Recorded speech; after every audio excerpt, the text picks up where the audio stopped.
एक दिन आप पार्क में वॉक कर रहे होते हैं कि अचानक कुछ ड्रंक ड्राइविंग एलियंस आपसे टकरा जाते हैं। जब आपकी आंख खुलती है तो आपका बॉडी वैसा नहीं बचा जैसा पहले था। स्टोरी शुरू होती है इचिरो इनुयाशिकी से मिलकर। एक आदमी जिसके ऊपर उम्र का असर साफ दिख रहा है, वह अपनी फैमिली को उनके नए घर ले जा रहा होता है। घर के बाहर पहुंचकर उसकी बेटी मारी कहती है, ये जगह तो अमेजिंग है। लेकिन जब गैरेज डोर खुलता है तो असली मालिक कार निकालकर बाहर आता है और पूछता है कि क्या वो नए पड़ोसी हैं।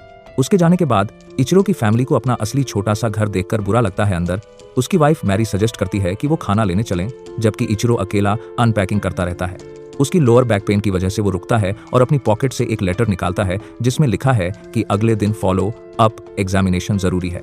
काम से वापस आते वक्त वो एक खाली कार्डबोर्ड बॉक्स में एक अबैंडन्ड छोटा सा शिबा इनु कुत्ता देखता है। एक रीजनेबल इंसान की तरह वो उसे घर ले आता है। फैमिली मना करती है कि कुत्ता घर में बदबू लाएगा, लेकिन इचिरो कहता है कि वो उसे अपने रूम में रखेगा। वो कुत्ते को खाना देता है और उसका नाम हनाको रखता है। अगली सुबह डॉक्टर के पास उसे बुरी खबर मिलती है। उसे स्टमक कैंसर है और सिर्फ 3 महीने की जिंदगी बची है। दिल टूट जाता है। वो फैमिली को कॉल करता है पर कोई आंसर नहीं करता। घर आकर वो बताने की कोशिश करता है, लेकिन फैमिली उसे टाइम नहीं देती। वो हनाको को वॉक पर ले जाता है। चलते चलते सोचता है कि अगर उसने बता भी दिया तो क्या वो लोग परवाह करेंगे, क्या उसके लिए रोएंगे। वो एक पार्क पहुंचता है और रोने लगता है और हनाको को गले लगा लेता है, जो सिर्फ उसी की परवाह करता लगता है। रोते हुए वो देखता है कि एक टीनेजर पास में खड़ा है। तभी रियलिटी उनके सामने रिपल होती है और एक स्पेसशिप दोनों पर क्रैश हो जाता है। हनाको ठीक है वैसे। फिर हम एक न्यूरल नेटवर्क देखते हैं और अननोन एंटिटीज क्रैश के बारे में रिपोर्ट कर रही होती हैं। वो कहती हैं कि उनके शिप को कोई डैमेज नहीं हुआ, लेकिन उन्होंने 2 इंटेलिजेंट लाइफ फॉर्म्स को डिस्ट्रॉय कर दिया। वो तुरंत लाइफ फॉर्म्स को रिस्टोर करने का ऑर्डर देती हैं, हालांकि उनके पास सिर्फ वेपन यूनिट्स हैं जो एक पूरे प्लेनेट को डिस्ट्रॉय कर सकते हैं। वो कलेक्टिवली अग्री करते हैं कि ये उनकी प्रॉब्लम नहीं है और स्पेस कॉप्स के आने से पहले ही निकल जाती हैं। अगली सुबह इचिरो जागता है और सोचता है कि उसे सरप्राइजिंगली फ्रेश फील हो रहा है। ब्रेकफास्ट में वो नोटिस करता है कि खाने का टेस्ट अलग है और उसे बहुत प्यास लग रही है। अब डॉक्टर अपॉइंटमेंट पर जाते वक्त वो देखता है कि उसकी बैक पेन गायब है और किसी से टकराने के बाद उसके चश्मे के लेंस नहीं है, लेकिन वो साफ देख सकता है। एक्स रे के बाद इमेजेस उसके बॉडी के आसपास सिर्फ वाइट आती हैं। डॉक्टर सोचते हैं कि मशीन खराब होगी। घर जाते वक्त उसे नौसिया फील होता है।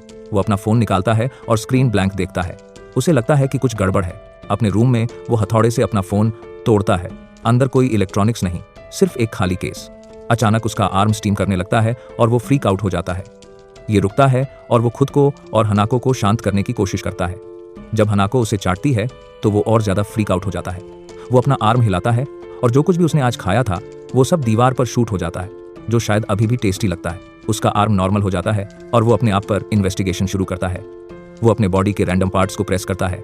पार्ट 2 में आपको पता चलेगा कि उसकी आंखों पर प्रेस न करना लकी था। जब वो अपनी ठुड्डी के नीचे कुछ महसूस करता है और प्रेस करता है तो उसका पूरा बॉडी खुल जाता है और वो शॉक्ड हो जाता है। अब वो किसी तरह का साइबोर्ग बन चुका है। उसी रात वो उस एरिया में वापस जाता है जहां क्रैश हुआ था। सोचता है कि अब वो क्या है और क्या वो अभी भी इंसान है। पास में एक होमलेस आदमी दिखता है जो अपनी लाइफ बदलने वाला होता है, लेकिन कुछ टीनेजर्स उसे अटैक करते हैं। इचिरो इंटरवीन करता है। टीन्स उसे घेर लेते हैं और बेसबॉल बैट से पीटने लगते हैं। एक उसे सिर पर मारता है और वो अनकॉन्शियस हो जाता है। टीन्स सोचते हैं कि उन्होंने उसे मार डाला और होमलेस आदमी पर जाने लगते हैं। तभी इचिरो के ऑटोमेटिक डिफेंस सिस्टम एक्टिवेट होते हैं। वो सभी टीन्स को आइडेंटिफाई करते हैं और उनके आसपास वार्निंग शॉट्स फायर करते हैं, जिससे वो भाग जाते हैं। इसके बाद उसका अनकॉन्शियस सिस्टम सभी टीन्स को डॉक्स कर देता है, उनकी पर्सनल इन्फो और आज रात उन्होंने क्या किया सब दुनिया को दिखा देता है। कुछ देर बाद होमलेस आदमी इचिरो को दिल से थैंक्स कहता है। उसके जाने के बाद इचिरो घुटनों पर गिरकर रोता है। उसे एहसास होता है कि वो अभी भी इंसान है, दिल वाला, चाहे उसके साथ कुछ भी हुआ हो। और आज इस आदमी को सेव करके उसे पहली बार जिंदा महसूस हुआ। वो डिसाइड करता है कि अब से वो जितनी लाइव सेव कर सकता है करेगा। अगले दिन एक नजदीकी स्कूल में हम मिलते हैं हिरो शिशिगामी से, जो नोटिस करता है कि उसका फ्रेंड नायुकी आंदो पिछले कुछ दिनों से स्कूल नहीं आया। बुल्लियों से मार खाने के बाद वो उससे मिलने जाता है। उसके रूम में घुसकर वन पीस का लेटेस्ट इश्यू पढ़ते हुए उसे भी कभी कभी टीयर्स आ जाते हैं। शिशिगामी पूछता है कि वो स्कूल क्यों नहीं आया और जोकिंगली उसे सीरियल किलर बोलता है जो आसपास घूम रहा है। शिशिगामी फिर आंदो को बताता है कि वो अब वही हिरो शिशिगामी नहीं रहा और एक कूल ट्रिक दिखाता है। आंदो अमेज्ड हो जाता है और पूछता है कि ये कैसे किया, जादू होगा? शिशिगामी एक्सप्लेन नहीं करता, बस कहता है कि बाहर चलते हैं। आंदो उसके पीछे जाता है, सोचता रहता है कि उसने सिर वाला ट्रिक कैसे किया। बाहर आकर शिशिगामी कौ के ग्रुप की तरफ इशारा करता है और आंदो को देखने को कहता है। शिशिगामी अपनी फिंगर गन से कौ पर शूट करता है। वो उड़ने लगते हैं। आंदो कहता है कि वो ट्रिक जानता है, कौ स्मार्ट होते हैं, उन्हें लगता है कि उन पर गोली चली। शिशिगामी कहता है कि ये गेटिंग अवे नहीं है और एक कौआ आसमान से डेड गिरता है। आंदो शॉक्ड हो जाता है। फिर वो एक लोकल टीवी रिटेलर पर जाते हैं जहां शिशिगामी सभी स्टॉक टीवी फुटेज को ल्यूड इमेजरी से रिप्लेस कर देता है और वर्कर्स को कुछ पता नहीं चलता। आंदो कहता है कि ये तो अमेजिंग ट्रिक्स हैं। फाइनल एक्ट के लिए शिशिगामी आंदो को एक और मैजिक ट्रिक दिखाता है। वो एक बिजी स्ट्रीट पर जाते हैं जहां शिशिगामी एक कंडक्टर की तरह कार एक्सीडेंट्स को ऑर्केस्ट्रेट करता है। हर कार एक दूसरे से टकराती है। आंदो को रियलाइज होता है कि ये कोई मैजिक ट्रिक नहीं है, शिशिगामी के पास अब इनक्रेडिबल पावर्स हैं। उसी रात आंदो के घर पर शिशिगामी अपना फुल साइबोर्ग बॉडी दिखाता है और आंदो को स्कूल वापस आने के लिए कन्विंस करता है। कहता है कि अगर कोई फिर बुली करेगा तो वो उसे मार डालेगा। घर जाते वक्त शिशिगामी स्ट्रीट के बीच में ब्लाइंडली स्पिन करता है और रैंडमली एक घर चुनता है। अंदर जाकर वो फिंगर गन से सभी को मार डालता है, माँ, पापा, बच्चा। फिर वो कहता है कि उसे आखिरकार जिंदा महसूस हो रहा है, इचिरो के अपोजिट जो दूसरों को सेव करके जिंदा महसूस करता है। उनकी बेटी घर आती है, मम्मी को बुलाती है और किचन में जाती है जहां उसे मम्मी का डेड बॉडी मिलता है। शॉक में वो पीछे हटती है और हॉलवे में शिशिगामी को खड़ा देखती है। वो उसे बताता है कि बैठ जाओ, हम बात करेंगे। वो पूछती है कि उसे क्या चाहिए। जब वो पूछता है कि वो क्या मंगा पड़ती है तो वो डरते हुए जवाब देती है, वन पीस और अटैक ऑन टाइटन। वो डरते हुए पूछती है कि क्या उसके छोटे भाई और पापा भी मर गए, इससे क्या फर्क पड़ता है, हम वन पीस की बात कर रहे हैं। वो गिड़गिड़ाती है कि उसे न मारे। दूसरी तरफ इचिरो एरिया स्कैन करना शुरू करता है, सुनता है कि कोई हेल्प मांग रहा है। जब उसे लड़की की चीख सुनाई देती है तो वो तुरंत अपनी कार में बैठता है, लेकिन वो एक बस के पीछे फंस जाता है और बस सुन सकता है कि वो लाइफ के लिए प्लीड कर रही है जब तक शिशिगामी उसका अंत नहीं कर देता। कुछ देर बाद इचिरो उस घर पर पहुंचता है और कार्नेज देखकर डेवस्टेट हो जाता है। वो सोचता है कि ये अनफॉरगिवेबल है, कोई ऐसा क्यों करेगा।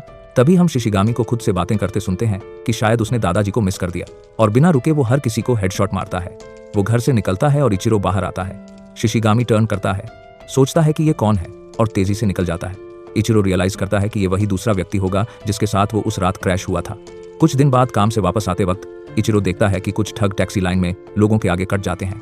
एक सैलरीमैन पोलाइटली कहता है कि लाइन है, प्लीज टर्न में आइए। ठग्स ऑफेंडेड हो जाते हैं और उस आदमी को नजदीकी एली में घसीट ले जाते हैं। इचिरो पीछे जाता है। आदमी पूछता है कि क्या उन्हें पैसे चाहिए।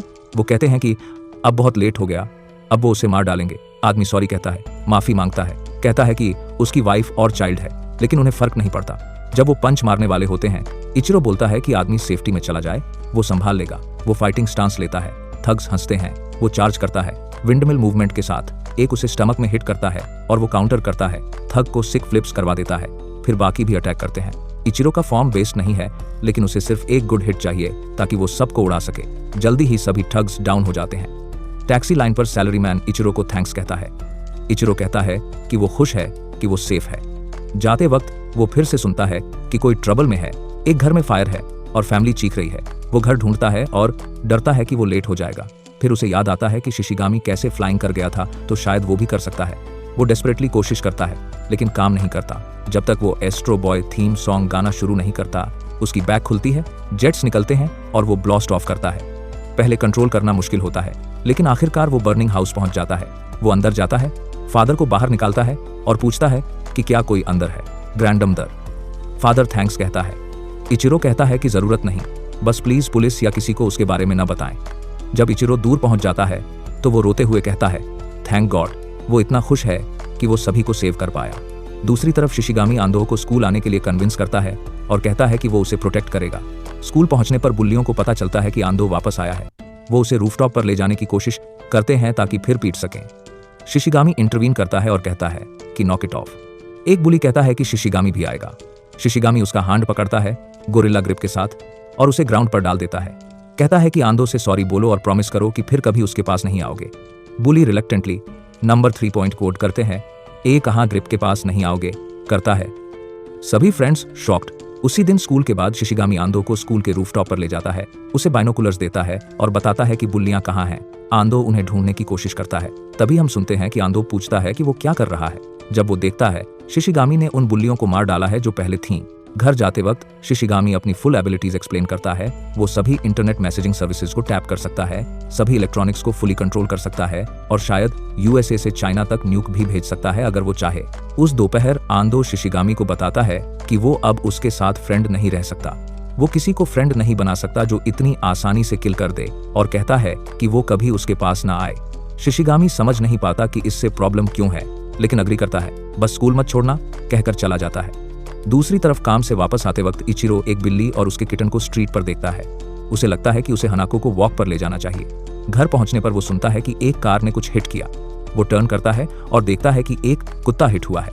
वो तुरंत हेल्प के लिए दौड़ता है, नहीं पता कि फ्लाई करे या रन करे। वेटरनरी के पास कौन सा फास्ट होगा। फिर उसे लगता है कि शायद वो कुछ कर सकता है। वो कुत्ते को वापस रखता है और उसके इंजरीज हील करना शुरू करता है।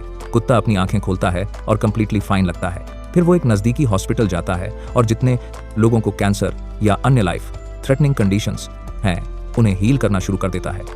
कुछ दिन गुजरते हैं और आंदो सुनता रहता है कि फैमिलीज मर रही हैं शूटिंग वाउंड से, लेकिन कोई गन का एविडेंस नहीं।